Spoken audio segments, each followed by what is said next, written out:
Good morning everyone. Now our next theorem is related to comparison between Riemann integral and Lebesgue integral. कि Riemann integral जो है Lebesgue integral कब होता है कि अगर आपके पास देखो इससे से रिलेटेड हमारे पास एक थ्योरम है.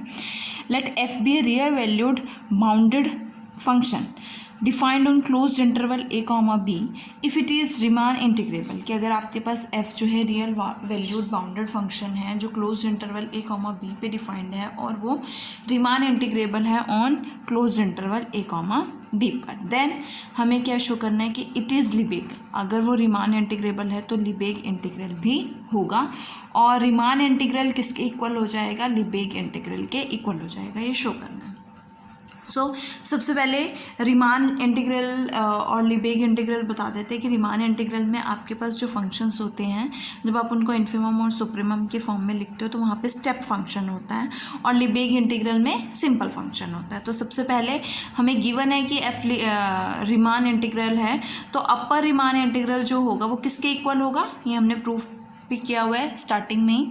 Infimum psi greater than equals to F integral psi, जहाँ पे साई क्या होगा? स्टेप फंक्शन होगा.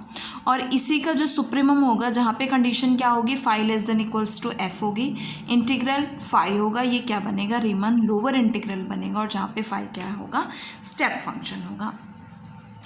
अब अगर मैं लिबेग इंटीग्रल की बात करूँ तो लिबेग इंटीग्रल में सिंपल फंक्शन होता है और एवरी स्टेप फंक्शन हमारे पास सिंपल फंक्शन होता है. तो अगर मैं सपोज कर लेती हूँ कि स्टेप फंक्शन का जो सेट है वो a है और सिंपल फंक्शन का सेट जो है b है तो a किस में कंटेन करेगा?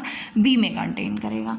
अगर मैं इन इंटीग्रल्स का इन्फिमम ले लेती हूँ जहाँ पे साई स्टेप फंक्शन है और साई का इंटीग्रल ले लेती हूँ जहाँ पे साई सिंपल फंक्शन है, इनका infimum as you know that कि अगर a सेट जो है b में कंटेंट हैं तो उनके इन्फिमम जो है ग्रेटर हो जाते हैं. Infimum of a greater than equals to infimum of b होता है. आप नंबर लाइन पे भी रिप्रेजेंट करके चेक कर सकते हो. So infimum of this set किससे less greater than equals to हो जाएगा? इन्फिमम ऑफ दिस सेट जहाँ पे साइज सिंपल फंक्शन होगा. इसी तरह से अगर a is contained in b है तो supremum of a is less than equals to supremum of b होता है. तो इस सेट का जो सुप्रीमम होगा जहाँ पे फाई स्टेप फंक्शन है वो लेस देन इक्वल्स टू हो जाएगा किससे? सिंपल फंक्शन से, जहाँ पे phi less than equals to F है और यहाँ पे psi greater than equals to F है. तो ये दो रिजल्ट्स हमारे पास आ गए हैं. अब हम रीमन इंटीग्रल को हमें किसके इक्वल शो करना है? लिबेग इंटीग्रल के इक्वल शो करना है. सो सबसे पहले इसमें एक थ्योरम यूज़ होगी कि अगर मैं आपको बता देती हूँ कि if F be a bounded real valued function defined on a measurable set E of finite measure then if अगर आपके पास infimum psi greater than equals to F मतलब ये वाली वैल्यू जहाँ पे साई और ये वाली मतलब वैल्यू जहाँ पे जस्ट साई क्या होगा? सिंपल फंक्शन होगा और यहाँ पे भी फाई क्या होगा? सिंपल फंक्शन होगा. दोनों वैल्यूज़ क्या हो जाती है? इक्वल होंगी if and only if F जो है मेजरेबल होगा. अगर एफ मेजरेबल होगा तब इक्वल होंगे या अगर ये इक्वल है तो एफ मेजरेबल है. तो ये हमें शो करना है. मीन्स कि ये दोनों इक्वल हो जाए तो वहाँ से आपका शो हो जाएगा. सो लेके चलते हैं. अब फाइंड आउट करेंगे Riemann integral. So Riemann lower integral, Riemann lower integral किसके इक्वल है? Supremum phi less than equals to F integral A to b phi के इक्वल है. यहाँ पे फाई रीमन की बात करें तो फाई कैसा फंक्शन होगा? स्टेप फंक्शन होगा. अब ये सुप्रीमम किससे लेस देन इक्वल्स टू है? इस सुप्रीमम से लेस देन इक्वल्स टू है जहाँ पे फाई सिंपल फंक्शन है. तो मैं लिख सकती हूँ this is less than equals to supremum of this और जहाँ पे फाई क्या है आपके पास? सिंपल फंक्शन है. और ये supremum as you know that कि सुप्रीमम ऑफ दिस जो है वो किससे लेस देन इक्वल्स टू हो जाएगा? इन्फिमम. मतलब लोअर इंटीग्रल जो है हमेशा less than equals to upper integral होता है. तो ये less than equals to this हो जाएगा जहाँ पे साई भी क्या है? सिंपल फंक्शन है. और इन्फिमम जो है ये वाला जो इन्फिमम है जहाँ पे साई सिंपल फंक्शन है वो किससे लेस देन इक्वल्स टू है? वो वाले इन्फिमम से जहाँ पे साई जो है स्टेप फंक्शन है. तो ये इससे लेस देन इक्वल्स टू हो गया. और ये किसकी वैल्यू है? रीमान अपर इंटीग्रल की वैल्यू है. तो ये रीमान अपर इंटीग्रल आ गया. अब एफ जो है रीमन इंटीग्रेबल है तो अगर एफ रीमन इंटीग्रेबल है तो अपर इंटीग्रल लोअर इंटीग्रल के इक्वल होता है और अगर अपर इंटीग्रल लोअर इंटीग्रल के इक्वल हो गया तो ये सारी वैल्यूज़ क्या हो जाएंगी? इक्वल हो जाएंगी. सो हमारे पास हमारे पास जो Riemann integral A to B F of x D X है वो किसके इक्वल हो गया, सुप्रीमम जहाँ पे फाई सिंपल फंक्शन है, इन्फीमम जहाँ पे साई सिंपल फंक्शन है, किसके इक्वल हो गया, अपर इंटीग्रल के इक्वल हो गया, और जो रीमन इंटीग्रल के इक्वल हो जाएगा, that is Riemann of integral A to B F of x D x के। अब ये दोनों जो हैं हमारे पास इक्वल हो चुके हैं, और अगर ये दोनों इक्वल हो चुके हैं तो मैंने अभी आपको थ्योरम बताई है कि अगर ये दोनों इक्वल हैं, if and only if F is miserable, ये इसका प्रूफ हम लेटर करेंगे। सो एफ हमारे पास क्या है, मिजरेबल हो गया, और हैंस रीमन इंटीग्रल किसके इक्वल आ जाएगा, इंटीग्रल लिबेग इंटीग्रल के, that is integral A to B F of x D x के इक्वल हो जाएगा, और इसके साथ आपकी थ्योरम प्रूफ हो जाती है। अब इस थ्योरम का अगर मैं कन्वर्स की बात करूँ तो कन्वर्स ज़रूरी नहीं है ट्रू होगा। सो उसके लिए हम एक एग्जाम्पल ले लेते हैं। हमने एक एग्जाम्पल लिया कि एफ आपके पास फंक्शन है क्लोज्ड इंटरवल 0,1 to r, जहाँ पे एफ ऑफ एक्स क्या है, अगर एक्स रेशनल से बिलोंग कर रहा है तो 1 है, इरेशनल से बिलोंग कर रहा है तो 0 है। सबसे पहले रीमान इंटीग्रेबल इसको शो करते हैं। सो उसके लिए हम एक पार्टीशन कंसिडर करेंगे। So let us consider a partition P closed interval 0,1 की, 0 is equal to x0, x1 less than x2 less than up to so on xn is equals to 1 partition है। इसका लीस्ट अपर बाउंड होगा, और capital M आई हमने least upper bound ले लिया F of x का, जहाँ पे जो किससे बिलोंग कर रहा है, इंटरवल कोई एक सब इंटरवल ले लिया xi-1 to xi। इसी तरह से इसका इन्फिमम स्मॉल एम आई ले लिया। तो आपके पास जो कैपिटल एम आई है, देखो क्लोज इंटरवल 0,1 है, कैपिटल एम आई आपके पास क्या बनेगा, 1 बनेगा, और स्मॉल एम आई क्या बनेगा, 0 बनेगा। Lower bound, greatest lower bound और least upper bound. So upper sum किसके इक्वल होता है, summation I is equal to 1 to n M I del X I, और एम आई क्या है, 1 है, तो डेल एक्स आई हो जाएगा। सभी वैल्यूज़ के लिए हमारे पास अपर जो लीस्ट अपर बाउंड होगा वो 1 आएगा, और ग्रेटेस्ट लोअर बाउंड जो होगा वो क्या आएगा, 0 आएगा। यहाँ से इसको ओपन करोगे तो i को 1 पुट किया, जैसे x1 plus x2 sorry xi है ना, तो ये क्या बनेगा, xi माइनस xi-1। तो सबसे पहले i को 1 पुट करोगे तो x1 माइनस x0, फिर x2 minus x1 up to so on xn minus xn-1, और ये सारे टर्म्स कैंसिल आउट हो जाएंगे, बचेगा क्या, xn माइनस x0, और xn क्या है, 1, 1 माइनस 0 इज इक्वल टू 1। और अगर मैं लोअर सम की बात करूँ तो लोअर सम आपके पास स्मॉल एम आई क्या है, 0 है, तो ये लोअर सम क्या हो जाएगा, 0 हो जाएगा। और यहाँ पे इट मीन्स कि इन्फीमम ऑफ अपर सम जो है सुप्रीमम ऑफ अपर सम के इक्वल नहीं आ रहा, मतलब अपर इंटीग्रल लोअर इंटीग्रल के इक्वल नहीं है। सो एफ रीमान इंटीग्रेबल नहीं है। अब हम शो करेंगे कि एफ जो है लिबेग इंटीग्रेबल है। हमें यही कन्वर्स बताना ना कि ट्रू मे और मे नॉट बी ट्रू। तो एफ अगर हम लिबेग इंटीग्रेबल ले लेते हैं तो एज यू नो दैट आपके पास जो फंक्शन है f of x is equals to 1 है अगर एक्स बिलोंग्स टू क्यू, मतलब रेशनल से बिलोंग कर रहा है, और 0 है अगर x बिलोंग्स टू इरेशनल। इस मीन्स कि मैं कह सकती हूँ कि अगर x जो है वो रेशनल से बिलोंग नहीं कर रहा है तो 0 हो गया। सो यही आपकी करेक्टरिस्टिक फंक्शन की डेफिनेशन होती है। अगर एक सेट से बिलोंग कर रहा है तो 1 आनी चाहिए वैल्यू, और नॉट बिलोंग कर रहा है तो 0 आनी चाहिए वैल्यू। तो एफ ऑफ एक्स जो हो गया करेक्टरिस्टिक फंक्शन हो गया, जहाँ पे E is a set of all rationals in close interval 0,1, जहाँ पे ई क्या बनेगा, आर में से हमें सारे ई रेशनल्स माइनस कर देने हैं, तो रेशनल्स जितने भी होंगे इसके अंदर वो क्या हो जाएंगे, हमारा ई सेट हो जाएगा। और एफ ऑफ एक्स जो है is equals to characteristic of x, जहाँ पे 1 हो जाएगा ऑलमोस्ट एवरीवेयर, जो कि सिंपल फंक्शन है। हैंस एफ क्या हो जाएगा, लिबेग इंटीग्रेबल हो जाएगा, जिसके साथ आपका प्रूफ खत्म होता है। Now next topic is properties of Lebesgue integral, or we can say that properties of bounded measurable function. So इससे से related कुछ properties हैं, देख लेते हैं क्या है कि अगर एफ और जी आपके पास बाउंडेड मेजरेबल फंक्शंस है defined on set E of finite measure, then we have to show these 6 parts. सबसे पहले फर्स्ट पार्ट पे चलते हैं कि integral a f is equals to a integral f for all a belongs to R के लिए। अब ये ए पे डिपेंड करेगा। सबसे पहले ए अगर 0 है तो ट्रिवियली होल्ड हो जाएगी, लेफ्ट हैंड साइड पे 0 राइट हैंड साइड पे 0, तो रिजल्ट ट्रिवियली ट्रू हो जाएगा। अगर नॉन 0 है तो 2 कंडीशंस होंगी, या पॉजिटिव होगा या नेगेटिव होगा। सो अगर हम a ग्रेटर देन 0 ले लेते हैं, साई हमने सिंपल फंक्शन ले लिया, a ग्रेटर देन 0 है तो a साई भी क्या होगा, सिंपल फंक्शन होगा। इसके ऊपर इंटीग्रल लेंगे, लिबेग इंटीग्रल अगर मैं इसका फाइंड आउट करूँ a साई का, a f का, तो इंटीग्रल a f किसके इक्वल होगा, as you know that by the definition infimum of a psi greater than equals to af integral a psi, a से a कैंसल, आपके पास psi greater than equals to क्या आ जाएगा, f आ जाएगा और a बाहर आ जाएगा, इंटीग्रल psi।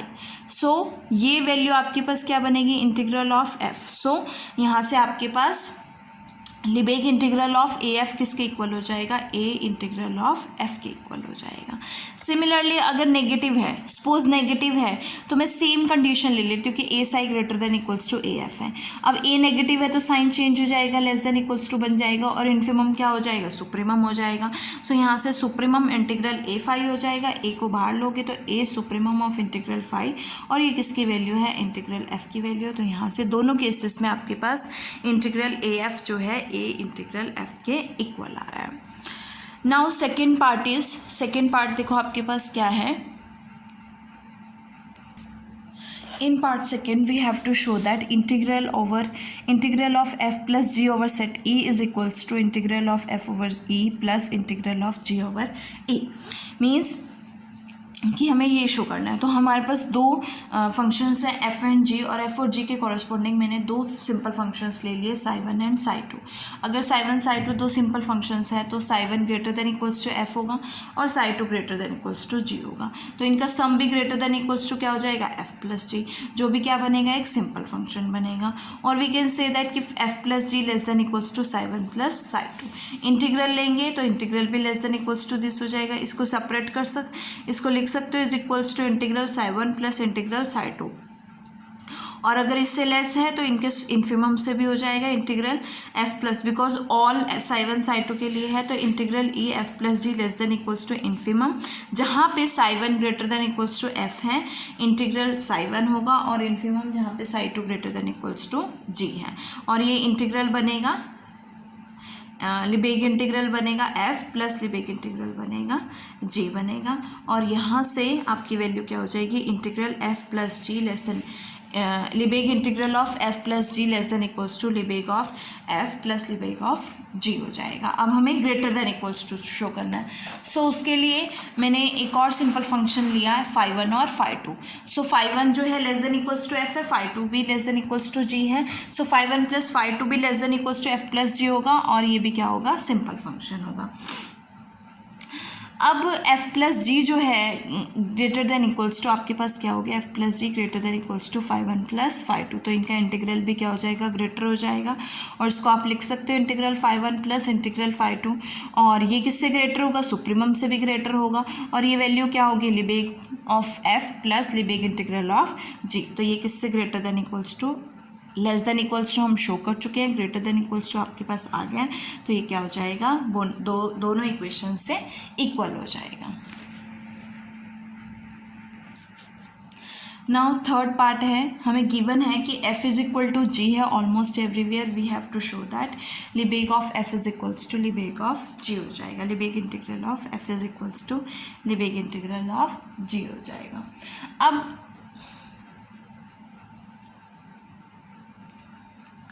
अब हमारे पास देखो f is equal to G almost everywhere, right, means f minus G is equal to zero होगा ऑलमोस्ट एवरीवेयर। हमने साई एक सिंपल फंक्शन ले लिया है सच दैट साई जो है किससे greater than equals to F minus G से।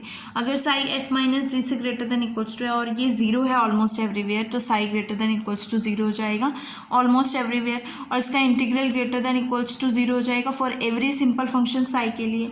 और ये हमारे पास greater than equals to F minus G है, तो यहाँ से integral F minus G greater than equals to क्या हो जाएगा, ज़ीरो हो जाएगा। अब ये हमारे पास greater than equals to zero आ गया। अब मैंने फाई सिंपल फंक्शन ले लिया सच दैट फाई जो है वो less than equals to F minus G, और F minus G is equal to zero है ऑलमोस्ट एवरीवेयर, तो phi is less than equals to zero हो जाएगा ऑलमोस्ट एवरीवेयर, और integral phi less than equals to zero हो जाएगा for every simple function phi के लिए। और यहाँ से इंटीग्रल एफ माइनस जी जो है वो less than equals to zero हो जाएगा। Less than equals to zero भी शो कर चुके हैं, greater than equals to zero भी शो कर चुके हैं, इट मीन्स ये क्या हो जाएगा, जीरो के इक्वल हो जाएगा, और यहाँ से integral F minus integral G is equal to 0, which implies integral F is equals to integral G हो जाएगा, जो हमें शो करना था। नाउ नेक्स्ट है हमारे पास फोर्थ पार्ट में क्या है कि अगर f is less than equals to g almost everywhere हमें गिवन है, हमें शो करना है कि integral e f less than equals to integral g over e होगा, और सेकेंड हमें शो करना है कि mod of integral e f is less than equals to integral mod of f over set e। So f is less than equals to g है almost everywhere, it means f minus g less than equals to 0 हो जाएगा almost everywhere. इसके लिए जैसे last part की तरह phi हमने simple function ले लिया, phi is less than equals to F minus G, same proceed करेंगे तो integral phi less than equals to 0 हो जाएगा for every simple function such that phi is less than equals to F minus G है। तो अगर ये less than equals to 0 है तो इसका सुप्रीमम भी क्या हो जाएगा, फॉर एवरी सिंपल फंक्शन के लिए है तो इसका सुप्रीमम भी क्या हो जाएगा, लेस देन इक्वल्स टू 0 हो जाएगा, मीन सच दैट फाई जो है less than equals to F minus G है, which implies integral F minus G भी क्या हो जाएगा, लेस देन इक्वल्स टू 0 हो जाएगा, और यहाँ से ये वैल्यू किससे लेस हो जाएगी, इससे लेस हो जाएगी। और अगर मैं जैसे कि एफ जी जो है greater than equals to f था, तो जी के प्लेस पे अगर मॉड ऑफ एफ ले लेती हूँ तो mod of F greater than equals to f हो जाता है, तो उसके लिए भी हमारे पास सेम कंडीशन हो जाएगी कि यहीं से हम सेम ऐसे ही प्रोसीड करके प्रूफ कर सकते हैं कि integral mod of F greater than equals to integral f हो जाएगा। और मॉड ऑफ एफ जो है हमारे पास वो greater than equals to minus F है, तो यहाँ से mod of F plus F greater than equals to 0 हो जाएगा। तो सेम थिंग से आपके पास integral mod of F greater than equals to negative of integral F आ जाएगा। अब देखो यहाँ पे ये दो रिजल्ट्स आ गए ना कि एक फंक्शन जो है ये जो है लेस देन इक्वल्स टू के हो गया, सपोज है ना, ये वाला फंक्शन जो है वो ग्रेटर देन इक्वल्स टू के हो गया और ये माइनस के हो गया, तो क्या होता है इसका mod less than equals to क्या हो जाएगा, के से लेस हो जाएगा। और यहाँ पे के हमने क्या कंसिडर किया है, ये इंटीग्रल कंसिडर किया है। तो दोनों इक्वेशंस से आपके पास मॉड ऑफ इंटीग्रल एफ किससे लेस देन इक्वल्स हो जाएगा, इंटीग्रल मॉड ऑफ एफ से लेस देन इक्वल टू हो जाएगा, जो हमें प्रूफ करना था। नाउ फिफ्थ पार्ट देखो क्या है, आपको गिवन है कि alpha less than equals to f of x less than equals to beta है और हमें ये शो करना है। सो यहाँ पे इंटीग्रल लिया, इंटीग्रल अल्फ़ा तो इंडिपेंडेंट है तो बाहर आ गया, बीटा भी इंटीग्रल ई, ये क्या बन जाता है, मेजर ऑफ ई बन जाता है, यहाँ पे भी मेजर ऑफ ई, तो ये किससे ग्रेटर देन इक्वल्स टू हो जाएगा, अल्फ़ा मेजर ऑफ ई के, और less than equals to beta measure of E के इक्वल आ जाएगा। नेक्स्ट है सिक्स पार्ट देखो क्या है कि अगर E1 और E2 डिसजॉइंट मेजरेबल सेट्स हैं, ठीक है, सबसेट्स हैं E के, डिसजॉइंट है मतलब उनकी जो इंटरसेक्शन है एम्प्टी है, और हमें क्या शो करना है, इंटीग्रल E1 यूनियन E2, ये शो करना है ये चीज़।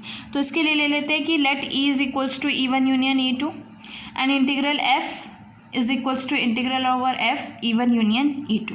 आप इसको लिख सकते हो ना, integral elementary integral of F is equals to integral F characteristic of E, तो यहाँ से यहाँ पे ई के प्लेस पे क्या है, E1 यूनियन E2, और डिसजॉइंट है तो ये किसके इक्वल हो जाएगा, characteristic of E1 plus characteristic of E2। Disjoint है तो इंटरसेक्शन तो आपकी एम्प्टी होगी, तो नॉट इक्वल्स टू के लिए तो ये होता है और इक्वल्स टू के लिए, या फिर आप कह सकते हो कि इंटरसेक्शन एम्प्टी है तो 0 हो जाएगा वो।